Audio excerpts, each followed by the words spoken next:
Guillaume Meurice. Oui, mais écoutez, moi je sais pas si vous avez remarqué, mais on n'entend plus beaucoup Emmanuel Macron.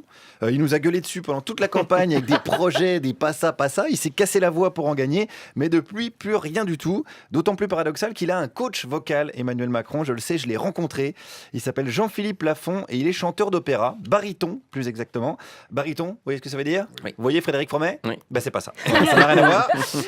Il est donc des personnalités à bien placer leur voix.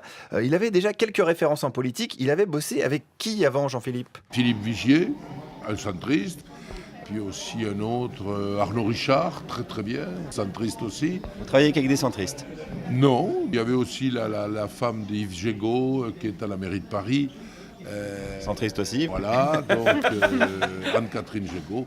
Et là, je vais en faire travailler des gens de ma région, du centre de la France. Voilà. Toujours le centre. Toujours le centre. Voilà, c'est un fou du centre. Hein, Jean-Philippe, il bosse avec des centristes dans la région centre. S'il joue au foot, il serait avant-centre. Il va que dans les centres-villes. Il refuse la priorité à droite et à gauche. Voilà, donc il est fait pour s'entendre avec Macron et travailler sur sa voix, dont on connaît donc les limites depuis ce fameux meeting porte de Versailles. D'ailleurs, Jean-Philippe, il l'a rencontré quand, Macron? Je l'ai rencontré la veille de son discours à la porte de Versailles. Et pendant 1h30, je lui ai donné quelques conseils d'usage. Ah oui, donc là, il a rien pigé au conseil, a priori. Du coup. C'est-à-dire, il m'a téléphoné le soir même, après son discours, et m'a demandé si il avait tenu compte de mes observations, de mes conseils. Et là, vous avez Et je répondu? lui ai dit pas du tout. Oui, c'est même étonnant qu'il ait posé la question quand même, le gars. Le mec, il savate tout le boulot de son prof, et puis il dit, j'ai bon? C'est bien ou pas? Allez. Alors, on dirait moi au collège, quand j'avais un contrôle de maths et que je répondais à 3 questions sur 25, et je disais, alors, je suis balèze ou quoi, les gars? Voilà. Bon, alors comment Jean-Philippe, il a réagi devant le fameux meeting?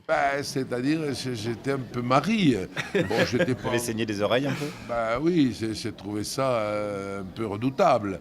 Vous lui avez dit plus jamais ça? Ah non, il lui dit, écoutez, si vous continuez dans ce sens, c'est très simple.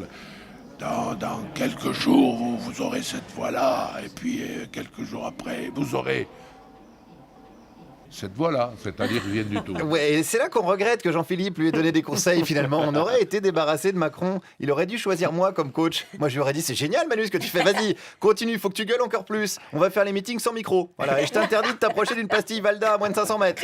C'est dommage. Bon, alors ça s'est pas passé comme ça, il a gagné. Et comment était son discours de victoire au niveau de la voix? Extraordinaire, là. Ah, vous trouvez? Ah oui, et je lui ai dit d'ailleurs, après vous avoir entendu au quartier général, là, je peux mourir, c'est bon. Non, Jean-Philippe, on va pas exagérer quand même.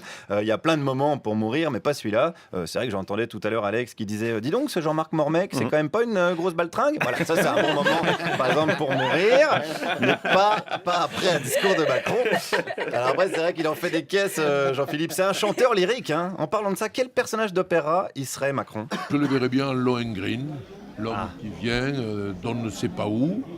Parce que Lohengrin, on ne sait pas d'où il vient, il arrive sur un signe, donc il vient, c'est quelqu'un d'illuminé, et il vient pour sauver l'honneur d'une femme qui est accusée à tort du meurtre de son frère. Ça, c'est Brigitte, alors? Non, mais parce que personne ne l'attaque, Brigitte. Ah si, des paparazzi notamment. Hein. Elle est en une de tous les journaux à cause de ça. Alors coup de bol parce qu'à chaque fois elle a la bonne attitude, elle est super bien coiffée, maquillée, elle est bien dans la lumière, ça c'est de la chance. Mais elle est sans arrêt harcelée par les photographes. Bon, j'en fais un petit peu des caisses aussi, c'est vrai, j'ai un côté chanteur lyrique. D'ailleurs j'en ai profité pour demander à Jean-Philippe comment il trouvait ma voix. Vous la tassez un peu, je vais vous imiter. Vous la pliez un petit peu, vous la tirez un peu vers le bas. Alors que si vous la laissiez s'épanouir vers le haut de vos résonateurs, vous auriez une voix plus souple. Ouais, mais c'est vrai que la souplesse, c'est pas vraiment mon truc, contrairement à tous les nouveaux copains de Macron, hein, ceux qui le pourrissaient il y a quelques semaines, et qui ont tous trahi leur suffrage pour devenir son porte-voix. Merci Guillaume Meurice.